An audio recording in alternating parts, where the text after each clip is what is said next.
كيكونوا عندنا بزاف ديال الأحلام والطموحات والأهداف اللي متعلقين بيهم، وعندنا واحد الرغبة والحماس ديال أننا نحققوهم ونزيدوا القدام ونديروا بزاف ديال الحوايج في هذه الحياة، سواء في الدراسة أو الخدمة، المهم في كاع المجالات. وحنا غاديين في الطريق ديال أننا نحققوا الأهداف ديالنا، كاين بزاف منا اللي كتواجهوا المشاكل والصعوبات ديال بصح كيكون بوحدو ما لاقيش اللي يدعمو يسهل عليه الطريق، او على الاقل اللي بقى عنده داك الحماس اللي يخليه يكمل. وهنا كتجي عليه واحد الفتره كيولي ما باغي والو من هاد الحياه، من غير انه يبقى بوحدو ما يدير حتى شي حاجه او لا يفكر في شي حاجه، فقط يبقى مرتاح لدرجه حتى الحوايج البساط او العاديين ما كيبقاش عنده الرغبه انه يديرهم. بزاف منكم غادي يسحب لي دابا انا كندوي على الاكتئاب، ولكن لا، انا هنا كندوي على فقدان الشغف اللي كيكون بعض الأحيان نتيجة أو لا تمهيد الاكتئاب. هذا الفيديو غادي يكون على شنو هو فقدان الشغف والأسباب ديالو وكيفاش نتخلصوا منه. فمرحبا بك، تبع معايا الفيديو حتى الآخر، غادي يكون مفيد ليك. قلنا فقدان الشغف كيخلينا ما قادرين نديروا والو، حتى من أبسط الحوايج ما كتبقاش عندنا الرغبة في أننا نديروها. الصراحة إحساس كيكون خايب بزاف، بحال شي شعلة كيكون الضوء ديالها مجهد ومنتشر وزوين بزاف، فجأة وبدون سابق انذار كيطفى. الشخص اللي كيفقد الشغف كيولي يحس بواحد العجز لداخل الجسم ديالو، كيكون متعب وخا ما يدير حتى شي مجهود، راسو ما كيهداش بالافكار وخيبات الامل، عنده القدره ديال انه يبقى النهار كامل غير في بلاصه وحده، الهضره ما كيبقاش يقدر يدوي. هادشي كامل وبزاف كيكون الاسباب ديالو كثيره. فهاد الفيديو غادي ناخدو 3 منها، واللي غالبا كتكون هي السبب الرئيسي. ومن بينات هاد الأسباب كنلقاو السبب ديال عدم التوفيق.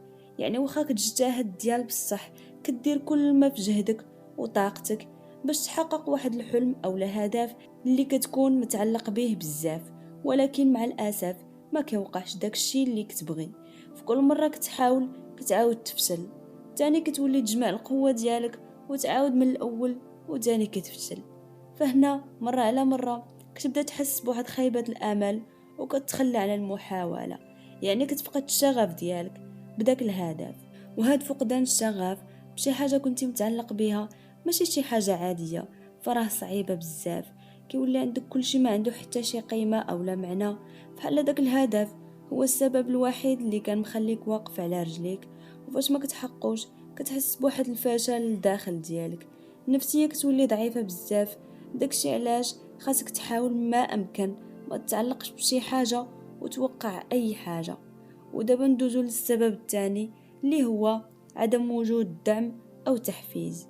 شحال ما كنتي متعلق ومتشبت بهذا الحلم ديالك وعازم أنك تحققه، فراه إلا ما كانش عندك واحد الدعم خصوصا من العائلة ديالك، يعني الأب الأم أو لاخوتك، غادي يجي واحد الوقت أو لفترة غادي تحتاج الدعم ديالهم، سواء من ناحية الماديات أو معنويا. فهنا لا لقيتي الدعم والمساندة منهم غادي تكمل في طريقك وتوصل لداكشي اللي بغيتي. ولكن المشكل هي الا ما كان حتى واحد دعمك وكيساندك في داكشي اللي باغي، فراه غادي تفقد الشغف. وهنا كنبغي نقول الاباء حاولوا تدعموا ولادكم، ساندوهم. راه ما تخيلوش فاش كنكونوا قربنا نستسلموا وكيجي الاب او الام ديالك يقول لك هادشي اللي باغي دير زوين بزاف، يكمل الله يسهل عليك وانا معاك. الجملة كفيلة بأنها تحقق المستحيل.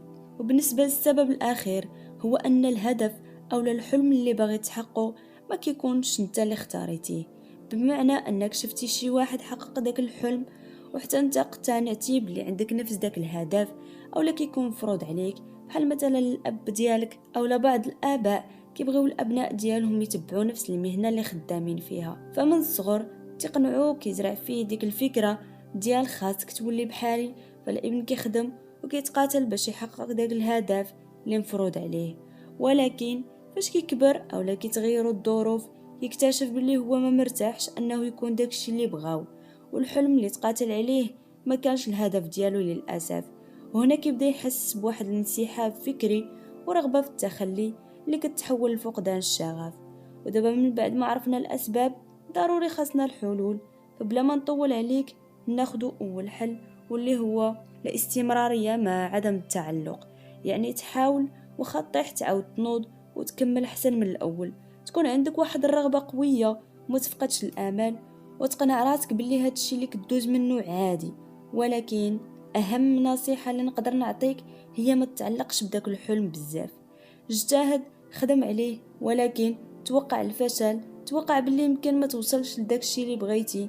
باش فاش الى قدر الله وفشلتي تكون الاضرار ماشي عميقة، وتخلص وتضحي بالنفسية ديالك. وبالنسبة للحل الثاني هو الصبر. وما أدراك ما الصبر، إنما يوفى الصابرون أجرهم بغير حساب. بعض الأشخاص للأسف كيكونوا باغيين يوصلوا لداك الشيء اللي بغاو بأقصى سرعة، يعني فرمشة عين بغي يحقق كاع داك الشيء اللي كيتمنى، فاش ما كيوصلش لداك الشيء اللي باغي بسرعة كيتخلى على كاع الأحلام ديالو وكيفشل، وكيدخل في دوامة ديال فقدان الشغف.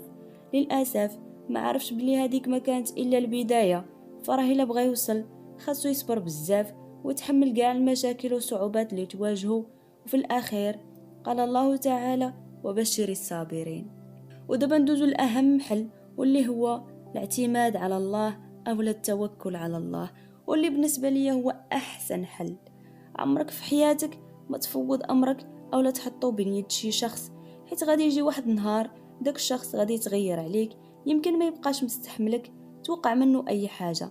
فإلا كنتي معتمد بالكامل على داك الشخص أنه يعاونك ويساندك، وكنتي معتبره هو المنقذ ديالك، يعني إلا تحيد هو أو لا ما بقاش، كون أكيد غادي تكون نتيجة الفشل وفقدان الشغف.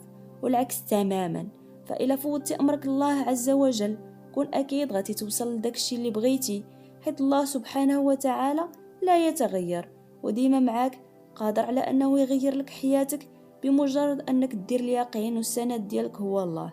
فإلا اعتمدتي على الله، حاجة أنه يخذلك أو لا يكسر القلب ديالك في شي حاجة متعلق بها. من كان مع الله كان الله معه. هنا غادي يكون سال الفيديو ديالنا، كنتمنى يكون عجبك واستفدتي منه.